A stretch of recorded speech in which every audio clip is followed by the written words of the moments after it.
여러분, 혹시 이런 말 해본 적 있나요? 우리 애 이번에 전교 1등 했어. 나 대학 다닐 때 진짜 인기 많았잖아. 우리 집안이 조선시대 때 왕족이었대. 나 술 진짜 잘 마셔. 소주 한 병은 그냥이지. 근데 이런 말 듣는 사람은 기분이 어떨까요? 아, 그렇구나. 또 시작이네. 이게 진짜 자랑일까요? 아니면 은근한 무례함일까요? 오늘은 우리가 조심해야 할, 하지 말아야 할 자랑에 대해 이야기해 보겠습니다. 나 이번에 1억짜리 차 샀어. 와, 부럽다. 그 돈이면 집이나 사지. 내 월급이랑 비교하면 현타 온다. 여러분은 이런 말을 들었을 때 기분이 어땠나요? 혹은 이런 말을 한 적이 있진 않나요? 아리스토텔레스는 이렇게 말했습니다. 우리는 반복적으로 하는 행동의 총합이다. 그러므로 탁월함은 행위가 아니라 습관이다. 우리는 자랑하는 습관을 가질 수도 있고, 나누는 습관을 가질 수도 있습니다. 돈을 자랑하는 습관이 있다면, 그게 나를 어떻게 보이게 할까요? 돈은 묘한 힘을 가졌습니다. 영국의 철학자 프랜시스 베이컨은 돈은 좋은 종이지만 나쁜 주인이다라고 말했죠. 돈은 우리를 자유롭게 할 수도 있고 우리를 구속할 수도 있습니다. 그리고 무엇보다도 우리가 돈을 어떻게 말하느냐에 따라 사람들과의 관계도 달라집니다. 한 친구가 새 차를 샀다고 했을 때 상대방은 무슨 생각을 할까요? 부러워할까요? 질투할까요? 아니면 나는 왜 이렇게 못 살까 하며 자신을 비하하게 될까요? 알베르트 아인슈타인은 이런 말을 했습니다. 성공한 사람이 되려 하지 말고 가치 있는 사람이 되려고 노력하라. 그렇다면 가치 있는 사람이 되는 방법은 무엇일까요? 자랑이 아니라 나누는 것입니다. 재물은 나누면 힘이 된다. 우리가 가진 것이 아무리 많아도 그것을 혼자만 즐기면 그 가치는 반감됩니다. 부자가 된다는 것은 많은 것을 갖는 것이 아니라 많은 것을 나누는 것이다. 돈을 자랑하는 대신 그 돈을 어떻게 가치 있게 쓸 수 있을까 고민해 보면 어떨까요? 좋은 차를 샀다면 친구들을 태워주고 함께 좋은 시간을 보내는 것.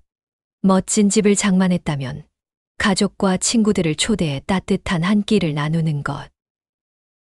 재물은 나눌 때 비로소 의미가 생깁니다. 빌 게이츠, 워런 버핏 같은 세계적인 부자들은 왜 재산의 일부를 사회에 기부할까요?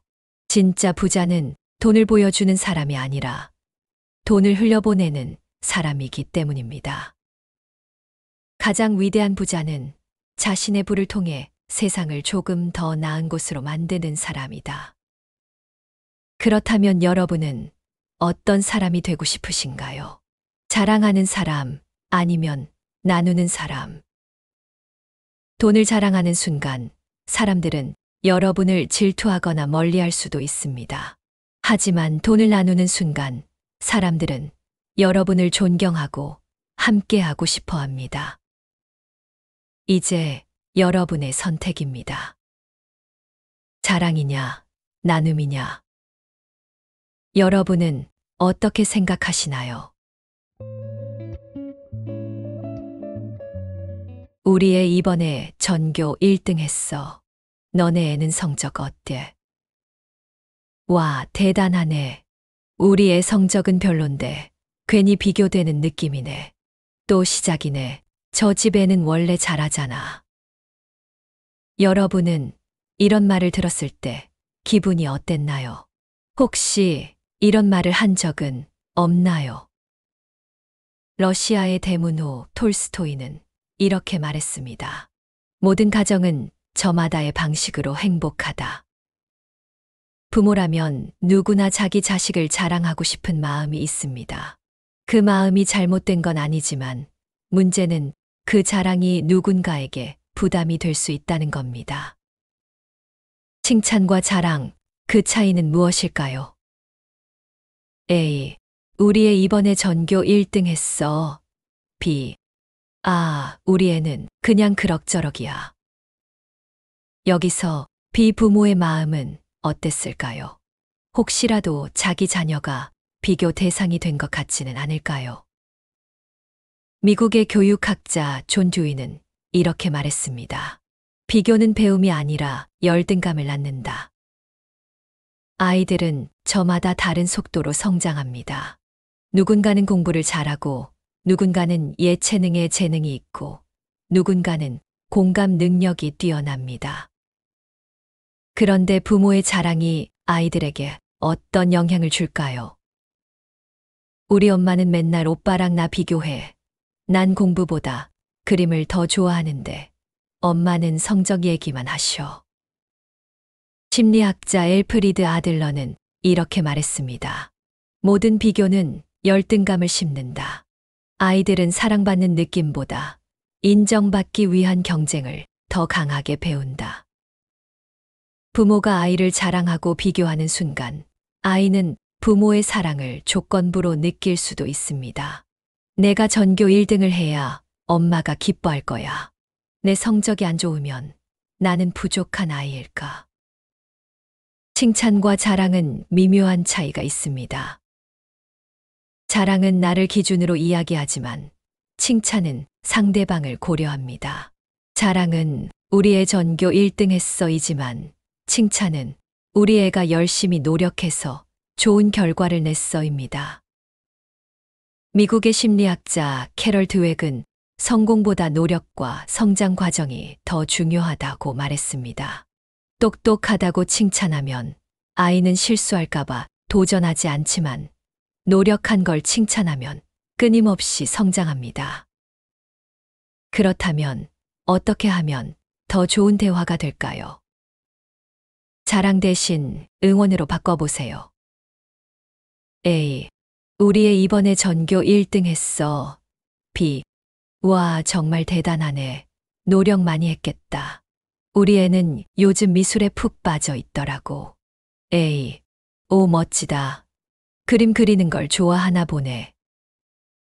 이런 식으로 대화를 바꾸면 서로의 자녀를 존중하는 분위기가 만들어집니다. 아이 한 명을 키우려면 온 마을이 필요하다. 우리 아이만 잘 되는 게 중요한 게 아니라 모든 아이가 각자의 방식으로 성장하는 게 더 중요합니다. 자랑보다 응원이 더 멋지다. 자녀의 성공을 말하는 것도 좋지만 그보다 더 중요한 것은 자녀가 행복하게 성장하는 것입니다. 우리는 아이들에게 어떤 메시지를 전하고 있을까요?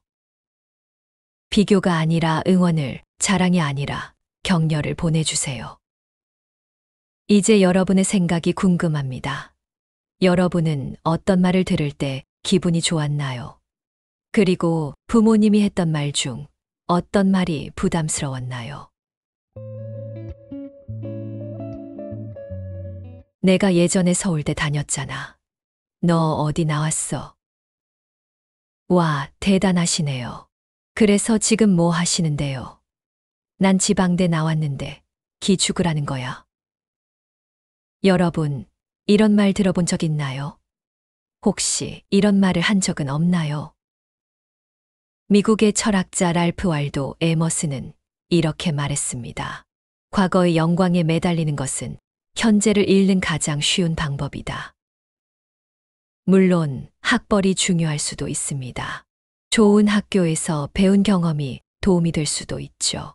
하지만 문제는 그 학벌이 지금의 나보다 앞서게 될 때입니다. 학벌 자랑, 왜 불편할까요? A. 나 서울대 나왔잖아. B. 오, 대단하다. 그래서 요즘은 어떤 일 하세요? A. 그냥 이것저것 하지 뭐. 여러분은 이런 대화를 들으면 어떤 생각이 드나요? 학벌이 그 사람의 능력을 보장해 주는 건 아니죠. 노벨 문학상을 받은 작가 조지 버나드 쇼는 이렇게 말했습니다. 학교에서 배운 것만으로 성공하는 시대는 끝났다. 문제는 지금 무엇을 배우고 있는가이다. 어떤 학교를 나왔든 중요한 건 지금의 나입니다. 학벌이 아닌 현재의 능력이 중요합니다. 이 세상에서 성공한 사람들을 보세요. 애플의 창립자 스티브 잡스는 대학을 중퇴했습니다. 테슬라의 일론 머스크도 학벌보다 실력으로 승부했습니다. 성공은 학벌이 아니라 자신을 발전시키려는 태도에서 온다. 과거의 학벌이 아니라 지금의 실력이 중요하다는 거죠. 과거의 영광에 머물지 말고 현재의 나를 더 빛내라. 어느 학교를 나왔든 중요한 건 지금 내가 어떤 사람이 되고 있는가입니다. 과거가 아니라 현재의 나를 더 발전시키는 것이 훨씬 멋진 일이죠. 오늘 내가 하는 일이 내 미래를 결정한다. 그렇다면 우리는 과거의 학벌보다 현재의 나를 더 빛낼 방법을 찾아야 하지 않을까요? 이제 여러분의 생각이 궁금합니다. 여러분은 어떤 말을 들을 때 기분이 좋았나요? 그리고 과거의 학벌보다 중요한 것은 무엇이라고 생각하시나요? 나 어제 500만 원 기부했어. 나 이번에 봉사활동 다녀왔어. 그걸 왜 자랑해? 진짜 좋은 일 하는 사람들은 조용히 하지 않나. 나도 착한 일 하는데 굳이 말 안 할 뿐이야. 여러분은 이런 말을 들었을 때 어떤 느낌이 드나요? 혹시 이런 말을 한 적은 있나요? 노자의 도덕경에는 이런 말이 나옵니다. 선한 일은 남에게 알릴 필요가 없다. 그것이 참된 선행이기 때문이다. 우리는 선행을 하면 칭찬받고 싶고 인정받고 싶습니다. 그 마음 자체는 잘못된 것이 아닙니다. 하지만 문제는 선행을 자랑하기 시작하면 그 의미가 바뀌어 버린다는 것입니다. 선행 자랑, 왜 불편할까요? A. 나 이번에 고아원에 기부했어. B. 와 멋지네. A. 그래서 말인데 너는 기부 안 해? 여러분, 여기서 중요한 포인트가 있습니다. 선행은 누군가를 위해 하는 것이지만 자랑이 되면 당뇨가 됩니다. 선행을 베풀 때는 오른손이 한 일을 왼손이 모르게 하라. 진짜 선행은 조용히 하는 것입니다. 세상에서 가장 조용한 선행들입니다. 빌 게이츠는 세계에서 가장 많은 기부를 하는 사람 중 한 명이지만 그는 그것을 SNS에 자랑하지 않습니다. 고 이건희 회장은 생전에 수천억 원을 기부했지만 그의 사후에야 밝혀졌습니다. 마더 테레사는 카메라 앞에서 선행을 하지 않았습니다. 그녀는 말했습니다. 사랑은 말이 아니라 행동에서 온다. 진짜 사랑은 조용하다. 세상에는 조용히 빛나는 선행이 많습니다. 자랑하지 않아도 선행은 빛납니다. 우리가 착한 일을 할 때 그것을 알리는 이유는 무엇인가요? 정말 좋은 일을 하고 싶어서, 아니면 좋은 사람이라는 인정을 받고 싶어서. 진짜 선행은 조용히 빛납니다. 칭찬받기 위해 하는 선행보다 누구도 모르게 하는 선행이 더 아름답습니다. 우리는 우리가 남에게 베푼 것으로 살아가는 것이 아니라 우리가 남에게 준 것으로 살아간다. 우리는 왜 선행을 하는 걸까요? 칭찬을 받기 위해서가 아니라 세상을 더 따뜻하게 만들기 위해서입니다. 이제 여러분의 생각이 궁금합니다. 여러분은 어떤 선행을 했을 때 가장 기뻤나요? 그리고 누군가의 선행이 가장 감동적으로 다가왔던 순간은 언제인가요? 여러분, 오늘 우리가 이야기한 것들을 한번 떠올려 볼까요? 재물 자랑, 자식 자랑, 학벌 자랑, 선행 자랑. 우리는 때때로 자신도 모르게 자랑을 합니다. 그게 꼭 나쁘다는 건 아닙니다. 하지만 중요한 건 내가 한 말이 듣는 사람에게는 어떻게 들릴까를 한 번쯤 생각해 보는 겁니다. 말은 칼과 같아서 신중하게 사용해야 한다. 자랑은 순간의 우월감을 줄 수 있을지 몰라도 관계를 멀어지게 할 수도 있습니다. 반면에 나눔과 공감은 사람과 사람을 더 가깝게 만듭니다. 자랑보다 더 멋진 것은 무엇일까요? 자랑보다 더 멋진 건 나눔입니다. 자랑보다 더 중요한 건 공감입니다. 우리는 말 한마디로도 누군가에게 힘이 될 수도 있고 상처를 줄 수도 있습니다. 말은 사람을 키우기도 하고 무너뜨리기도 한다. 여러분은 어떤 자랑을 들을 때 가장 불편하셨나요?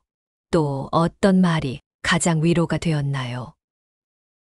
여러분의 생각이 궁금합니다. 댓글로 여러분의 경험과 의견을 나눠주세요.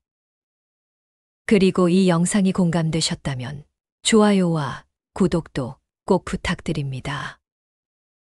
우리 더 따뜻한 세상을 만들어 가요. 시청해 주셔서 정말 감사합니다.